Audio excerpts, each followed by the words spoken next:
Political special నమస్కారం. ఈరోజు మేడ్చల్ మల్కాజ్గిరి జిల్లాలోని సేవాలాల్ సేన ఆధ్వర్యంలో ఇక్కడ కలెక్టర్ గారికి వినతి పత్రం ఇవ్వడానికి రావడం జరిగింది. వారు ఏ సమస్యల మీద ఇక్కడికి వచ్చారో ఒకసారి అడిగి తెలుసుకుందాం. మేడ్చల్ మల్కాజ్గిరి జిల్లా బాచ్పల్లి మండలం నిజాంపేట్ మున్సిపల్ కార్పొరేషన్లో ప్రభుత్వ పాఠశాలలు ప్రైవేటు పాఠశాలలు తక్కువగా ఉన్నాయి, కళాశాలలు తక్కువగా ఉన్నాయి, కనీసం ఒక గ్రంథాలయం కూడా లేదు.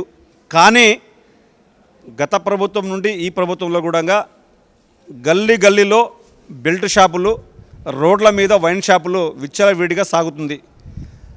తాగనీకి నీరు లేకున్నా మందు మాత్రం పుష్కలంగా దొరుకుతుంది నిజాంపేట్ మున్సిపల్ కార్పొరేషన్లో. మేము ఒకటే అడుగుతున్నాం ప్రభుత్వాన్ని, అక్కడ ఉన్నటువంటి శాఖను కూడా గతంలో కూడా చాలాసార్లు విన్నపం ఇచ్చుకున్నాం. ఈరోజు ప్రజావాణిలో జిల్లా కలెక్టర్ గారికి కూడా కలిసి మెమోరాండం ఇవ్వడం జరుగుతుంది. మరి ఏదైతే బెల్ట్ షాపుల నిర్వాహకులపైన ప్రభుత్వం చట్ట ప్రకారం వారిపైన చర్య తీసుకోవాలి, నిర్వాహకులని ఇమ్మీడియట్గా సస్పెండ్ వాళ్ళని జైల్లో పంపించాలి. నిర్వాహకులు ఎవరిపైన ఉందో వారిని ఇమ్మీడియట్గా గృహాలని సీజ్ చేయాలి, బెల్ట్ షాపులను అరికట్టాలని చెప్పేసి మేము ప్రభుత్వాన్ని, ఉన్నతాధికారులను డిమాండ్ చేస్తున్నాం. గతంలో కూడా సంబంధిత పోలీసు శాఖ వారికి, రెవెన్యూ మన ఆబ్కారీ శాఖ వారికి కూడా లెటర్ ఇవ్వడం జరిగింది. అయినా స్పందన మాత్రం తూతూ మాత్రమే నడుస్తుంది. స్వేచ్ఛాతంగా విచ్చలవిడిగా 24 గంటలు బెల్ట్ షాపులు అక్రమాలు జరుగుతూ ఉన్నాయి. మరి కల్తీ మధ్య కూడా చేస్తున్నారు. మరి ప్రభుత్వ పరంగా ఎటువంటి లైసెన్స్ లేకుండా అన్యాయకరంగా చేస్తున్నటువంటి ఏదైతే బెల్ట్ షాపులని వెంటనే అరికట్టాలని చెప్పేసి మేము నిజాంపేట్ మున్సిపల్ కార్పొరేషన్ బంజారా సేవాలాల్ సేన మేము డిమాండ్ చేయడం జరుగుతుంది. అందరికీ పేరు పేరున బంజారా సోదరులకు అందరికీ పేరు పేరున నమస్కారము. మీకు కూడా మీడియా మిత్రులకు కూడా మీకు కూడా నమస్కారము.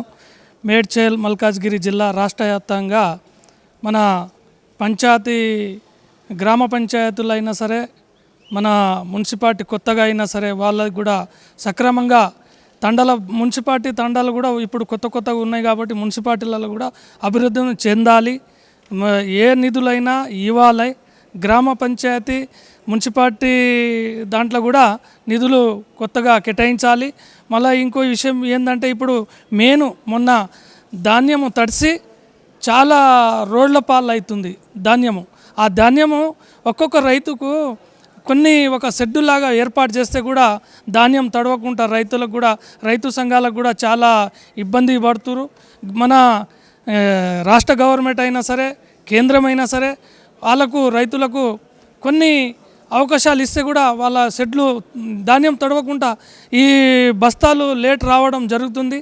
కొన్ని బస్తాలు కూడా తొందరగా వచ్చి చేస్తే కూడా అవకాశం రైతులకు కూడా ఇబ్బంది పడకుండా ఉంటారు. ఇప్పుడు మన పిలుపు అయిన రాంబాబు సేవాలాల్ సేన నుంచి రాష్ట్ర అధ్యక్షుడు ఇచ్చినట్టు ఈ కొన్ని సమస్యలు కూడా మన తెలంగాణ రాష్ట్రంలో తెలంగాణ మున్సిపాలిటీలు, తెలంగాణ గ్రామ పంచాయతీ అన్నీ ఆయన ఇచ్చిన కోరిక అన్నీ తీరదేరవాలి. గవర్నమెంట్ ఏ శాఖలు ఉన్నా ఏవి ఉన్నా మనకు కొన్ని అవకాశాలు ఉన్నాయి. కొన్ని ఇండ్లవి కూడా మన రేవంత్ సర్కార్ అయినా సరే, కేంద్రం సర్కార్ అయినా సరే అవి కూడా వాళ్ళు ఇండివిజువల్గా ఇచ్చేటట్టు చేస్తే తొందరగా ఇండ్లు కూడా కంప్లీట్ చేయాలి. అవి చేస్తేనే బాగుంటుంది. పేరు కూడా గవర్నమెంట్ మంచి పేరు ఉంటుందని మేము ఆశిస్తున్నాము. నా పేరు సుధాకర్ నాయక్. నేను బంజారా కార్మిక సంఘానికి రాష్ట్ర కన్వీనర్గా ఉన్నాను. దీంట్లో కూడా నా పాత్ర ఎందుకంటే ఒక సపోర్ట్గా అధ్యక్ష పదవి దాంట్లో కూడా మేము అధ్యక్షునికి మద్దతుగా ఉండి కొన్ని విషయాలు చేస్తూ ఉంటేనే ఉంటుంది. అమ్మ అని అంటేనే అయ్యా కలగరిచ్చి అమ్మ అన్నం పెడుతుంది. కాబట్టి ఆ విషయంలో మేము కలెక్టర్ ఆఫీస్లో అందరు గిరిజన సోదరులకు, బంజారా సోదరులకు అందరికీ పేరు పేరున మీకు కూడా చెప్పంగానే మాకు సహాయ సహకారాలు అందిస్తున్నారు కాబట్టి మీకు కూడా ధన్యవాదాలని కోరుతూ నమస్కారం. గ్రామ పంచాయతీలను తండాలు, గత ప్రభుత్వం గ్రామ పంచాయతీలను తండాలు చేయడం జరిగింది. ఆ తండాలని మరింత కూడా ఇప్పుడున్న ప్రభుత్వం ఆ గ్రామ పంచాయతీ తండాలను మరింత అభివృద్ధి చేయాలని చెప్పేసి, గిరిజనులకు అధిక సంఖ్యలో ఉద్యోగాలు ఇవ్వాలని చెప్పేసి వారి ప్రధానమైనటువంటి డిమాండ్లను తెలియజేస్తూ ఉన్నారు. అదేవిధంగా పంచాయతీలు అదేవిధంగా ఇంకా అభివృద్ధి పదంలో ముందుకు తీసుకుపోవడానికి ప్రభుత్వాలు, కేంద్ర రాష్ట్ర ప్రభుత్వాలు సహకరించాలని వారు కోరుతూ ఉన్నారు.